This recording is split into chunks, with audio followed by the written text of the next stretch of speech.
오늘 발제를 해주신 두 분께 큰 박수를 드리면서 Q&A를 시작하도록 하겠습니다. 혹시 저희가 사전 질문보다는 이 현장에 계신 분들께서 직접 발제를 들으시고 궁금하신 점이 있으신 분들은 손을 들고 질문을 해주시면 좋을 것 같습니다. 질문을 주실 때는 약식의 그 소개를 부탁드리겠습니다. 혹시 질문하실 분 계실까요? 네. 네, 두타기술 대표 이동국입니다. 반갑습니다. 여기 맨 마지막에 비상장 기업의 투자 관심도가 높아진다 그래서 조금 이해가 안 돼서 상장할 의사가 없는데 그 좀 우수한 기업 그런데 투자를 한다는 의미로 받아들여야 되는지 하고요.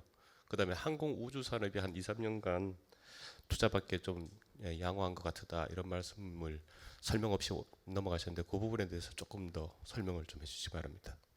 이제 비상장 관련된 투자 같은 경우에는 저희가 사실 상장을 베이스로 깔고 투자를 좀 진행을 하는 경우가 많고, 근데 사실 그 유통시장 개인들이나 기관들이 그 취급하는 그 물량들 자체가 이제 예탁 발행을 통해서 이제 통일 주권으로 발행되는 주권들이 이제 상장을 준비한다라고 저희가 판단하고 매매를 하는 경우가 많거든요. 근데 그렇지 않은 경우에는 이제 통일 주권을 발행하지 않는 주권들 같은 경우에는 사실 거래를 할 수가 없기 때문에 이런 거는 개인 투자자나 저희 같은 이제 일반적인 기관 투자자들은 접근하기가 좀 힘든 시장이죠. 그래서 대부분 그냥 베이스를 상장하는 비상장 투자의 관심은 상장을 베이스로 한다라고 이제 판단을 하시면 될 것 같습니다. 그러니까 상장을 목적으로 하지 않는 그 기업들 같은 경우에는 거래가 되지 않기 때문에 그렇게 이해를 하시면 될 것 같고, 이제 항공우주 쪽은 아까 그 말씀드리려고 했던 게 이제 친환경 그 정책과 관련해서 이쪽 그 파리 기후 협약을 통해서 이쪽 그 친환경 섹터가 좀 개화가 됐거든요. 그러면서 가장 많이 그 수혜를 받았던 업종이 전기차 업종입니다. 그래서 거기서 리딩 그 산업을 리딩했던 회사가 이제 테슬라, 다들 아시다시피 그 테슬라라는 기업이 있었고, 이 기업이 그 시장을 이끌어 가면서 관련된 밸류 체인 기업들이 좀 많이 수혜를 좀 많이 받았어요. 그 우리나라 같은 경우에는 2차 전지 업체들이 좀 많이 수혜를 받았고, 이런 관점에서 이제 우주항공 섹터도 어떻게 보면 그 리딩할 수 있는 기업들이 글로벌적으로 없었습니다. 근데 최근에 그 또 일론 머스크가 또 나오는데, 네, 그쵸. 스페이스X가 그 저궤도 위성 그 스타링크 사업을 진행을 하면서 이제 곧 사업화가 된다고 저는 얘기를 들었습니다. 그래서 만약에 이게 사업화가 되고 돈이 되는 사업이다라고 생각이 되면 이쪽으로 또 정책적인 지원이나 뭐 이런 것들이 제도화가 되면 이쪽 시장이 또 다시 개화될 수 있는 그 환경이 마련이 될 수 있다라고 저희는 지금 생각을 하고 있고, 그래서 또 그와 관련해 갖고 저희도 국내적으로 그 우주항공청을 설립한다든지 이제 우주항공법이 또 제정이 됐다고 저는 알고 있어요. 그래서 이런 식으로 좀 계속 제도화시키고 발전해 나가면 2, 3년간은 계속 이쪽 시장에서 또 전기차 같은 또 퍼포먼스가 나오지 않을까 그렇게 생각을 해서 우주항공 테마를 한번 썼습니다. 앞쪽 얘기 그 상장할 생각이 없는데 투자를 받는다. 이제 그 의미가 이제 투자자가 투자를 시작할 때는 첫 투자부터 그런 로드맵에 대한 서로 공감대가 있거든요. 만약에 상장을 가정하지 않고 투자를 하는 경우에 어떤 경우가 있냐면은 회사 매각이죠. 예. 네, 제가 작년에 했었던 딜 하나만 말씀드리면은 그 베트남에 소재를 둔 그 가방 OEM 회사예요. 매출은 한 800억 정도 하는 회사인데 베트남에서만 그 대표님이 15년을 일을 하셨어요. 연세는 60대 초반인데 아직도 한 10년 일을 하실 수 있다고 했는데 가족이 너무 반대를 한다는 거예요. 자식한테 그 사업을 물려줄 수도 없고 자식은 싫고 대신 캐시아웃 해가지고 자식이 하고 있는 회사에 뭔가 좀 도움을 주려고 하는 의지는 있고 할 때 저희 투자자들에게 딜 소싱을 좀 부탁하는 경우가 있습니다. 예, 그래서 사실 그러면 그럼 누가 사가느냐? 사가는 쪽도 마찬가지예요. 사가는 쪽도 큰 상장사의 자식이 셋이 있었어요. 그 회사랑 딜 실제로 하는데, 근데 그 각각 회사들마다는 자본은 충분히 있는데 아직 사업의 기회를 기존에 있는 사업 말고 다르게 할 요량이 없는 거예요. 근데 그 회사는 의류 OEM 회사였고, 예, 자식은 가방 OEM 회사를 하려고 하는 부분도 좀 관심이 있고, 그리고 또 베트남에 현지에 그 회사에 공장이 있고, 그걸 섞어서 어떤 규모의 경제를 이룰 수도 있겠다라고 하는 데에서 비딩이 들어옵니다. 실제. 그러면 이제 그 딜을 저희 같은 데에서 이쪽에 밸류에이션 하고 이쪽에 지배 구조에 대한 Q&A 해주고 텀 시시나 이거 진행한 다음에 딜까지 가는 그런 구조 가능하고, 이런 유형도 사실은 꽤 많이 있습니다. 상장을 가정하지 않더라도 내 회사가 이 정도의 가치가 있는데 이 회사가 나는 이제 힘이 붙이거나 내 개인적 사정에 의해서 더 이상 못하겠다라고 했을 때 자본 출자의 개념하고는 좀 다르지만 어쨌거나 그런 부분에서도 여의도 VC나 이런 데서 실제로 간수를 하고, 그럴 때 SI 이제 전략적 투자자가 관련 사업에 있는 데서 또 생각보다 많이 봅니다. 완성도가 있는 상태에서 비하인드에서 그런 정보도 얻고 그런 사업 포텐셜도 같이 시너지도 생각하고, 이런 쪽의 수요도 생각보다 꽤 있습니다. 예. 네, 저는 뭐 기업을 하는 그런 사람은 아니고 그냥 공부하러 참석한 사람입니다. 그 대전은 바이오가 물론 여기 여러 다양한 연구소가 있고 그러지만 기업 측면에서는 바이오가 굉장히 강하다고, 그리고 대덕의 기술, 수도권 자본 뭐 여기에 아마 바이오도 큰 비중을 차지하는데, 저의 질문은 우리 이상준 상무님께서는 어떠한 섹터, 산업을 총망라해서 공통적인 그런 상황들을 아주 그 투자자 입장에서 잘 설명해 주신 것 같은데, 저의 첫 번째 질문은 그럼에도 불구하고 여러 가지 많은 섹터들을 투자해 오면서 어떤 바이오 섹터의 좀 특징이라고 할 수 있을까? 그런 것들. 그 다음에 바이오 기업들의 어떤 그 가치 평가가 굉장히, 저도 바이오를 한 어떤 기술적인 연구를 한 사람으로서 굉장히 불합리하게 이렇게 가치 평가가 매겨지는 것들을 보거든요. 물론 그거는 사람마다 가지고 있는 뭐 하여간 시각에 따라 이제 다를 수밖에 없지만, 그럼에도 불구하고 이 바이오 기업에 대한 그 가치 평가. 그래서 두 가지 질문입니다. 어떤 바이오 섹터의 특징, 그다음에 바이오 기업의 가치 평가. 이 여의도에 있는 투자자들이 제일 어려워하는 영역입니다. 예. 저도 이제 지난 3주 전에 그런 회사하고 미팅을 하게 됐는데, 저희 쪽 동석자 중에 그 박사 두 분이 계셨어요. 질의응답은 그분들끼리밖에는 못했어요.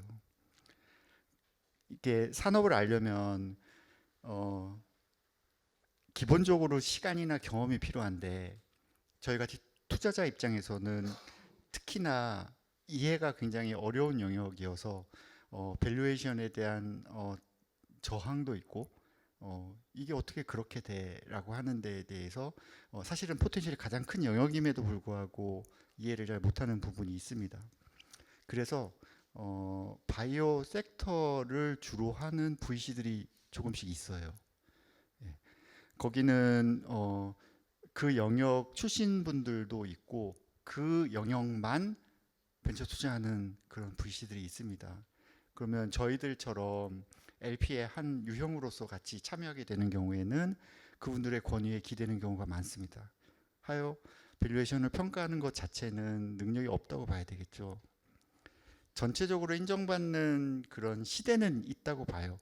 이 트렌드의 어떤 시기에 굉장히 많은 평가를 받고 있는 때가 있을 수 있는데, 이미 이제 한 두 번 바이오 섹터에 큰 진폭을 맞았습니다. 큰 회사도 있지만 크게 올랐다가 망가진 회사도 많고, 여기에 대한 의구심들이 조금은 폭넓게 있다라는 정도만 제가 이제 말씀을 드릴 수 있을 것 같고, 그 모태 펀드 같은 거 있잖아요. 섹터별로 정부에서 이렇게 지능기금 같은 걸로 내려주는 그 매칭하는 자산운용사들이나 그쪽의 전문 영역을 가지고 있는 쪽에서는 그거에 대한 포텐셜을 좀 많이 인정해 준다고 저는 듣고 있습니다. 제가 바이오 영역에 대해서 어떤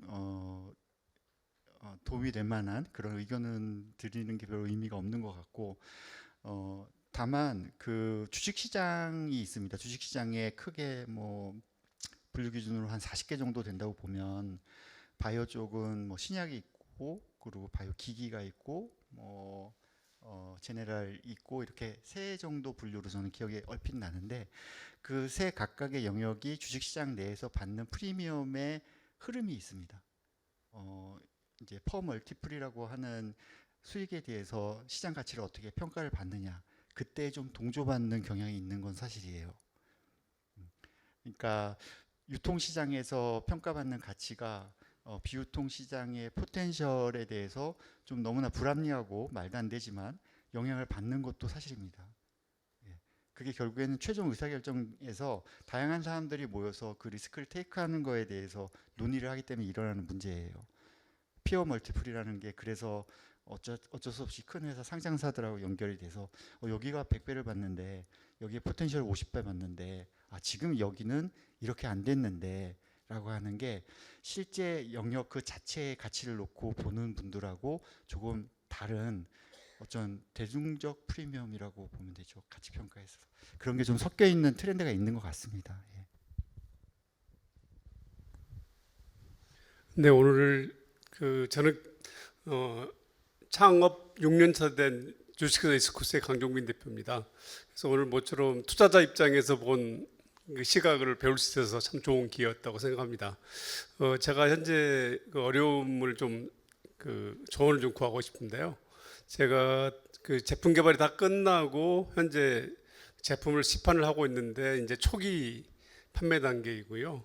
그다음에 저는 소형 전기 굴착기 무인 조종 원격 조종 장비인데 전기차로 보시고 아니면 로봇적으로 보시면 이제 되는 그런 분야입니다. 그래서 지금 보조금이 대당 940만 원 나오는 이제 판매가 가능한 제품을 하고 있으면서 스케일업을 위해서 투자 유치를 하고 있는데 이제 어려운 점이 그 제품이 좀 만들어지면은 그 판매가 쉬울 텐데 그래서 이제 FI를 좀 찾고 있고 아니면은 좀 브랜드 네임이 있어가지고 그 회사가 좀 알려지면은 사람들이 믿고 사기 때문에 판로 개척이 쉬운데 그래서 SI도 찾고 있고 두 가지를 다 하고 있고 또 금년 들어서 팁스를 하기 위해서 한 30군데 투자자를 접촉했는데 실제로 한 두세 군데 이제 미팅을 했고 미팅하고 나서 투자까지 이어지지는 않은 그래서 지금 굉장히 뭐 FI 찾기도 힘들고 SI 찾기도 힘들고 앞으로 어떻게 이걸 좀 끌고 나가야 되나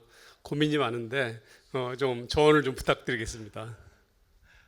원래 이제 미팅 요청이 굉장히 많다고 말씀드린 거는 아까 제가 설명한 중에 여기저기에서 굉장히 다양한 부분의 일들이 있습니다. 이 투자자 VC도 아까 말씀드린 것처럼 오전에 미팅한 데가 괜찮다 싶으면 오후하고 저녁에 미팅한 데가 안 남습니다. 그래서 어디 하나가 스타트가 되면 그 여력이 다른 쪽의 기회가 좀 사그러지는 그런 케이스가 있어요. 제가 그걸 조금 옆에서 보다 보니까 약간 운도 좀 있는 것 같아요. 이거 진행하고 있는데 어떤 회사 얘기를 들었는데 야, 그 회사도 괜찮은 것 같은데 근데 이걸 진행 중인 거를 놓을 수가 없는 거예요. 근데 이 투자 영역이 아까 보셨지만 초기 카테고리들만 해도 내용이 그렇게 돼 있고 중간 브릿지 역할을 하는 VC나 또 저희가 LP도 되는 상황이어서 투자를 하려고 하면은 최소 3개월에서 6개월 정도 그 시간이 계속 같이 맞물려서 돌아가거든요. 그게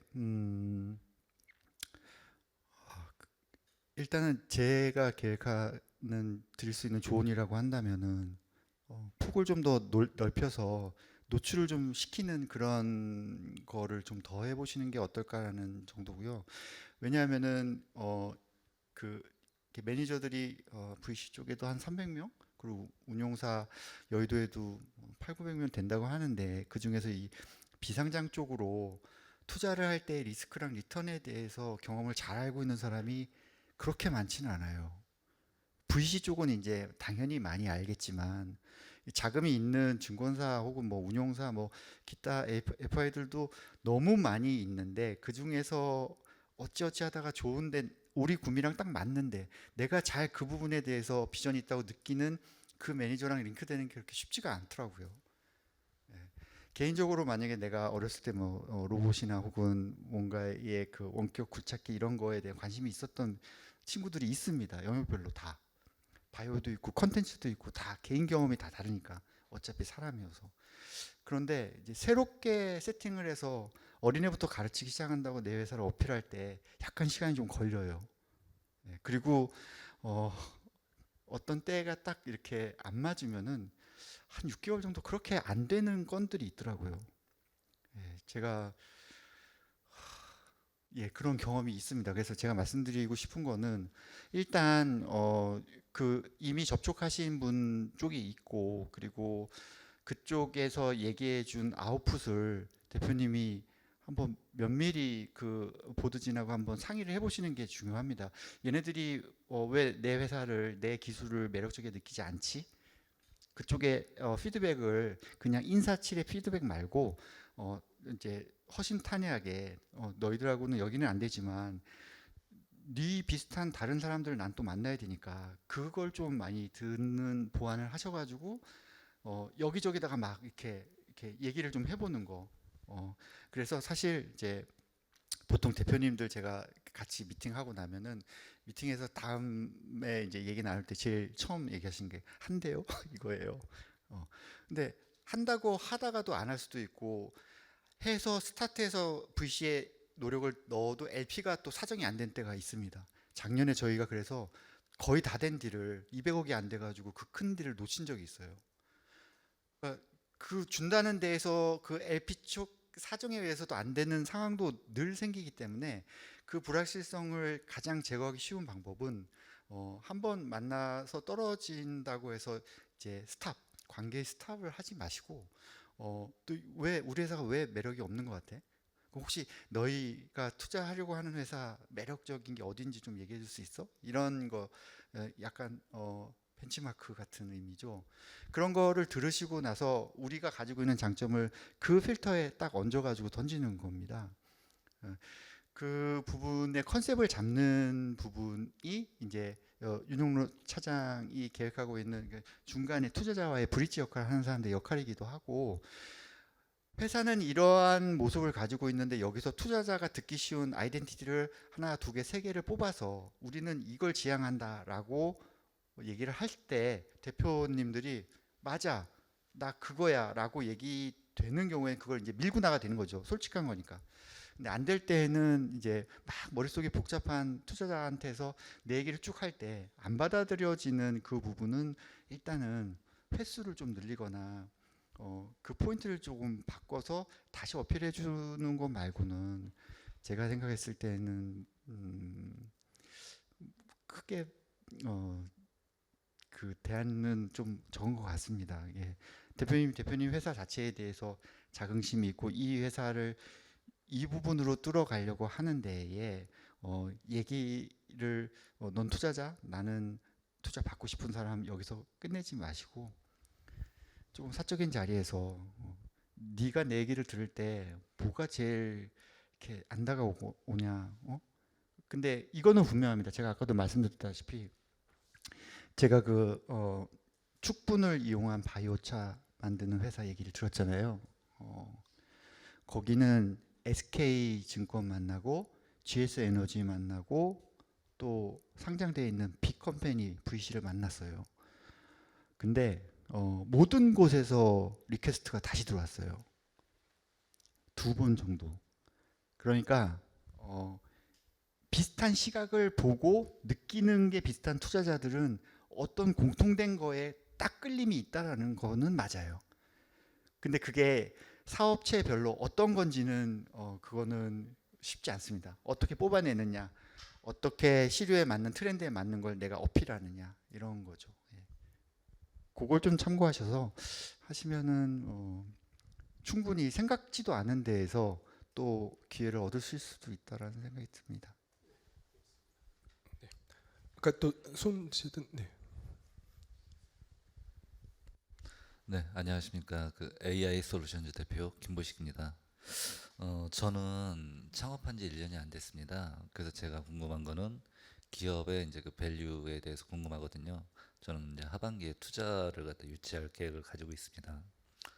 5월 달에 설립을 해서 전년도 5월 달에 설립을 해서 23년도 이제 매출이 2억 정도 됐었고 1분기에 매출이 한 2억 좀 넘었었고요.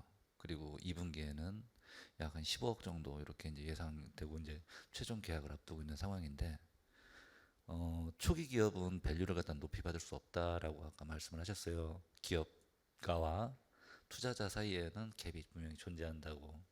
그래서 제 나름대로 균형을 삼기 위해서 올 한 해에 이제 그 제가 기대할 수 있는 최대 매출이 이제 한 50억 정도 될 거다라고 생각을 하는데 그러면은 나는 내 기업의 가치가 50억 정도 된다 이렇게 생각하는데 이제 오랜 경험에서 과연 이제 그 제가 생각하는 이 가치를 갖다가 인정받을 수 있겠느냐 한번 여기에 대해서 좀 질문을 드리고 싶습니다.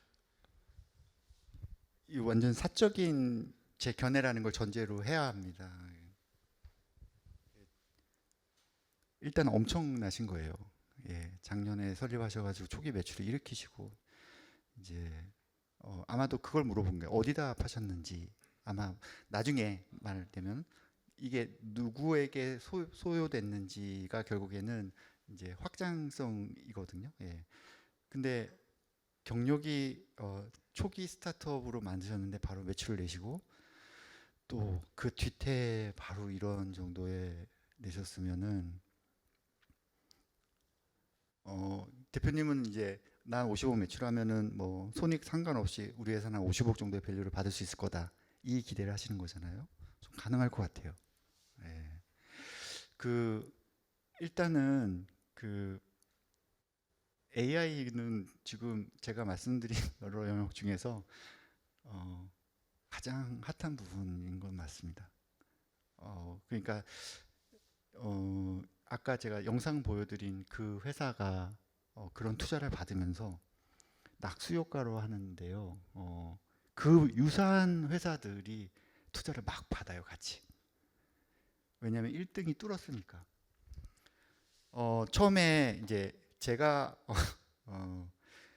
그 사적으로 아까 좀 조언을 하다가 트러블이 생기고 지금 굉장히 안 좋은 최대 주주의 문제까지 간 그 회사가 사실은 업계에서 아까 보여드린 그 영상의 그 회사하고 같이 어깨를 나누던 회사였어요. 저 회사 대표는 이제 그때도 이제 화제가 됐고 워낙 업계에서 잘하시는 분이니까 그리고 제가 같이 조인됐던 분도 9시 뉴스에 나올 정도로 그 영역 실감형 미디어에서는 강자였는데 결국에는 한쪽으로 인력이 다 이동하고 저런 퍼포먼스와 한쪽은 이렇게 되는 위험이 같이 있는 상황. 그런데 그 회사의 옆에서 수주받아서 물량 받아서 하는 회사가 투자를 막 50억씩 받는 거예요. 왜냐?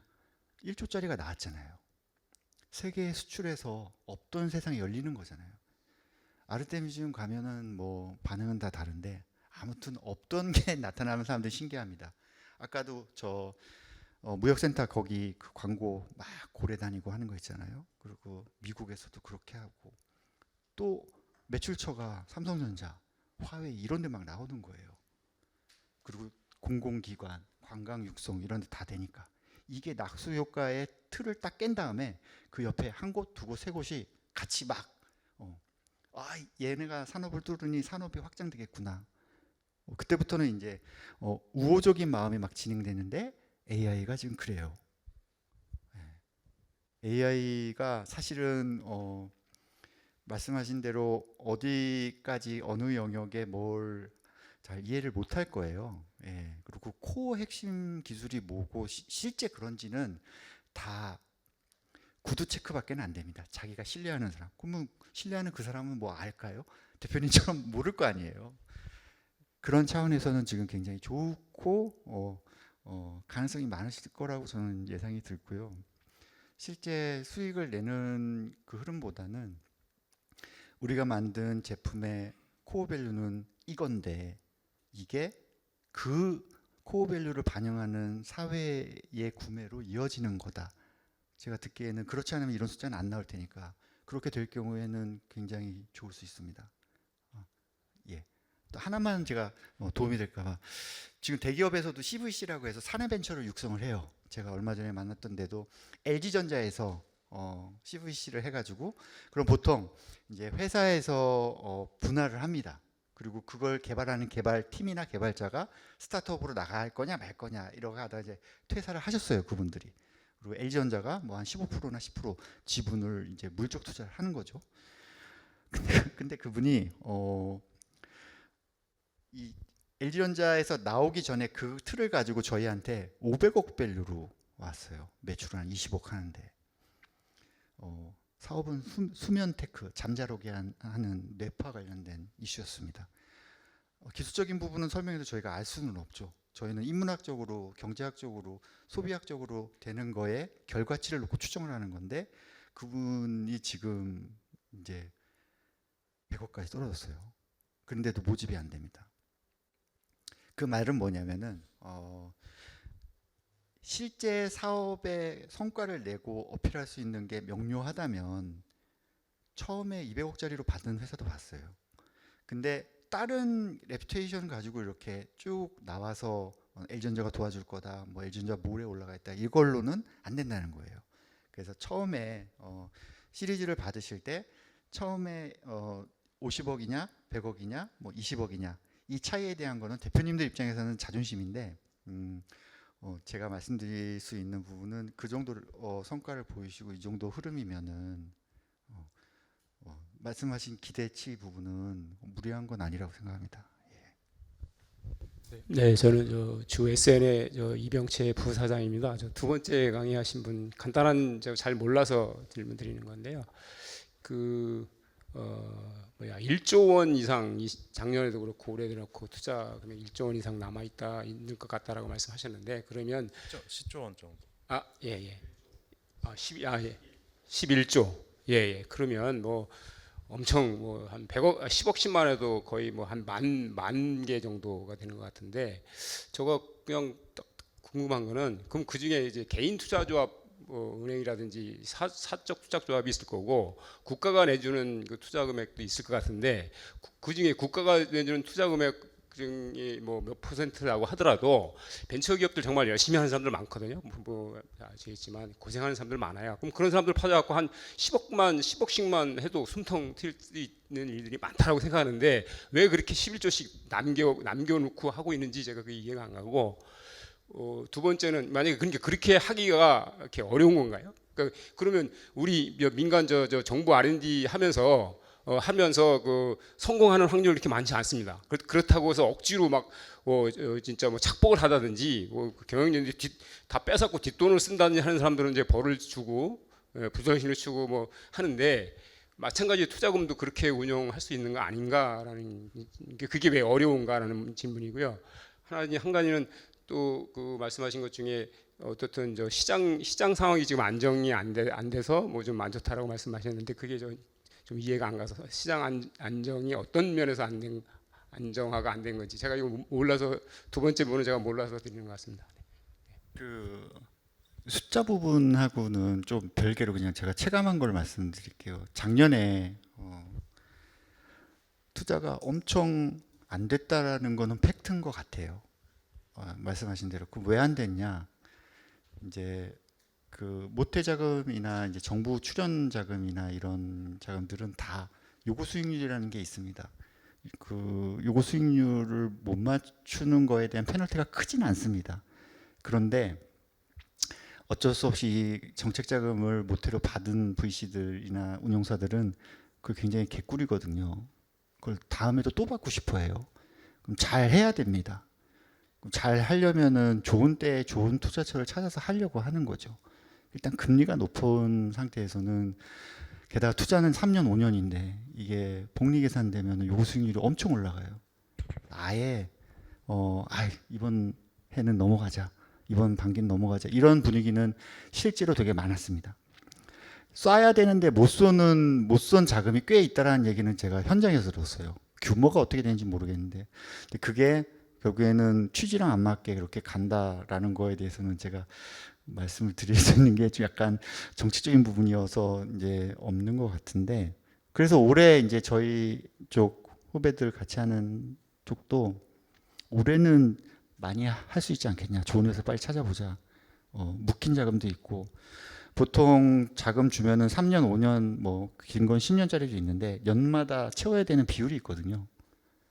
작년에는 안 했으면은 올해는 그만큼 시기에 맞춰가지고 해야 되는데, 그만큼 똘똘한 거 찾아오면 빨리 의사결정 할 수도 있다, 뭐 이런 얘기도 하는데, 아까 그 우리 대표님 말씀하신 것처럼 연줄이 딱 맞아서 똘똘하고 마음에 드는 기업, 그 스타일에 맞는 기업이 그 스타일에 맞는 펀드에 딱 와서 붙어야 되는데, 그게 이상하게 생각보다 좀 핀트가 어긋나는 경우도 좀 있는 것 같아요, 제가 보기에는. 근데 분명히 말씀드린 건 작년보다는 훨씬 올해는 활발하게 투자 진행되지 않냐라고 하는 거에는 필드 얘기는 맞습니다. 그 재작년부터 아마 금리 인상 기조가 그때부터 시작이 됐었을 거예요. 그래서 지금 뭐 미국 금리는 이제 5.5%고 저희는 한 3.5%를 기록을 하고 있는데, 이 사실 금리가 올라가면서 시장에 대한 이제 부작용들이 좀 많이 발생을 했었죠. 뭐 환율이 좀 안정화가 되지 않는다던가, 뭐 증시 수익률이 좀 우리 그 이머징 시장 쪽으로 좀 많이 좀 안 좋은 그 수익률을 좀 많이 나타냈었거든요. 22년도부터. 이런 시장 좀 영향들이 결국에는 이 자금 조달 시장부터 해가지고 저희 유통 시장까지 다 유기적으로 그 연동이 되는 시장이다 보니까 다 서로 영향을 줘서, 이런 것들이 좀 안정화가 되면 앞단에서도 이제 좀 안정화가 되면 또 같이 또 좋아지는 흐름이 나올 수 있지 않을까 해서 좀 말씀을 드렸던 거고. 그리고 안정화 관련해서 하나 더 말씀드리면, 사실 그 금리 인하 관련해 가지고 사실 작년 말부터 좀 나왔던 거 좀 아실 거예요. 작년 말부터 미국이 올해에는 금리 인하를 한 6번 정도 하겠다라고 얘기를, 베이비 스텝을 계속 밟겠다라고 얘기를 했었는데, 이게 계속 그 경제 지표들이 너무 계속 좋게 나오다 보니까 그 엊그제는 금리 인하가 아니고 지금 금리 인상을 해야 될 때다라는 또 얘기가 나왔었어요. 그래서 이게 금리 인상 기조가 계속 된다고 하면 이쪽 저희 뭐 증시 쪽도 그렇고 뭐 앞단 조달 시장도 그렇고 계속 이런 좀 안정화되지 않은 모습을 계속 보이면서 이제 투자 쪽에도 계속 그 영향을 주지 않을까 그렇게 생각을 하고 있습니다. 그런 측면에서 말씀드렸던 겁니다. 네. 저는 지드래그 다키범이라고 하고요. 대덕에 제목이 대덕의 기술과 수도 어떤 자본을 있다잖아요. 그래서 대덕의 투자 실적이나 아니면 또 투자를 검토하는 게 있는지, 그리고 투자의 기준이라도 있으면 말씀해 주시고, 또 하나는 그 대덕에서 기업 발굴을 어떻게 하실 의향이 혹시 있는지 방법 같은 거 있으면 얘기 좀 해주십시오. 저희가 지금 하려고 하는 비즈니스는 이제 그 대덕넷 통해서 지금 자금 조달이 필요한 기업 위주로 해서 지금 신청을 받고 있고, 그럼 저희가 선별적으로 저희 전무님이나 저나 이제 저희 쪽 그 같이 일해 주시는 분들하고 먼저 선 검토를 시작을 하고요. 그리고 저희가 또 어쨌든 그 결과적으로 자금 조달을 할 수 있는 또 FI나 뭐 SI나 LP도 계속 연결을 해서 자금 조달을 해주는 게 저희 브로커 역할이니까, 이제 가능성이 있는 기업들 위주로 검토를 선별을 한 다음에 저희가 아마 미팅을 진행을 할 거예요. 그래서 그 지금도 한 4개 기업 정도 저희가 미팅 하려고 지금 예정을 하고 있고, 오늘도 이거 미팅 끝나면 저희가 같이 지금 미팅을 할 기업이 하나가 있습니다. 그래서 이런 식으로 해서 미팅을 해서 괜찮은 투자 포인트가 있고 스토리텔링이 된다고 하면 저희가 이제 여의도 쪽 FI들 만나서 같이 또 미팅을 하는 형태로 지금 진행을 하려고 하고 있습니다. 이제 시작하는 비즈니스니까. 네네. 그 서울에는 이제 여의도는 그냥 금융권, 증권 운용사 이렇게 많이 있고, 이제 강남 쪽에 VC들이 많이 있다고 이렇게 분류를 하는데, 여의도하고 강남 쪽에서 그러니까 워낙 많이 옵니다, 그냥. 그래서 우리는 이쪽을 찾아서 발굴을 해야지 이런 수요는 그렇게 크지는 않아요.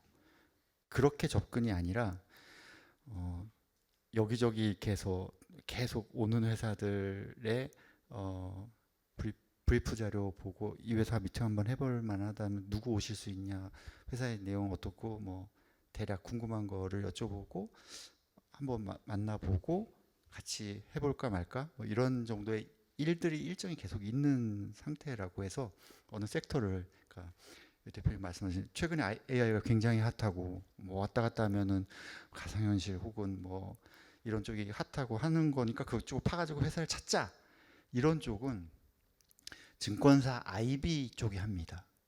예. 그러니까 우리 상장한 쪽에서도 이제 대독 쪽에 기술 좋은 회사들 많이 있잖아요. 그래서 IB 쪽은 상장을 목표로 아예 처음부터 회사랑 인볼브 해가지고 들어가는 거니까 VC랑 유사한 것 같으면서도 다른 것이 IB는 직접 자금 조달해가지고 LP 역할을 적극적으로 하진 않아요. 근데 LP를 소개해 줄 수 있는 네트워크들이 있으니까 그런 걸 많이 중개를 하죠. 하지만 IB는 그렇게 맺은 관계를 가지고 상장하실 때는 저희랑 뭐 모집 금액 200억이면은 저희 수수료 뭐 10% 이렇게 사업을 진행하는 그런 구조들이기 때문에 IB들은 그렇게 타겟팅을 해가지고 영역을 찾아서 2년 후에 괜찮은 사업들 대표들을 만나고 다니고 이런 부분이 있습니다.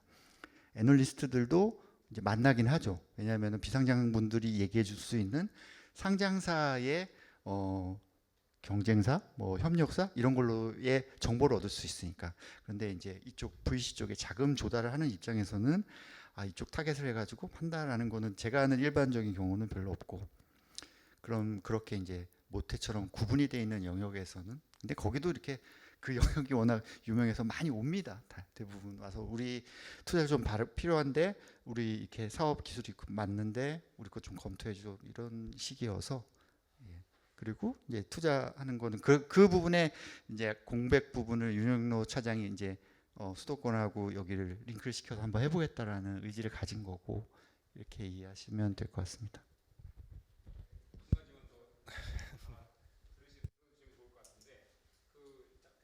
말씀하신 200억 투자에 뭐 10% 아마 수수료 말씀하신 것 같은데, 최근에 저희 회사가 조금 물어보느라고 이제 지난주에 한 분에서 왔는데 100억 투자 받으면 5% 컨설팅비를 받아야 된다라고 말씀하시더라고요. 실제 그 평균적인지 아니면 그 범위라든지 이런 거 좀 알려줄 수 있을까요? 예.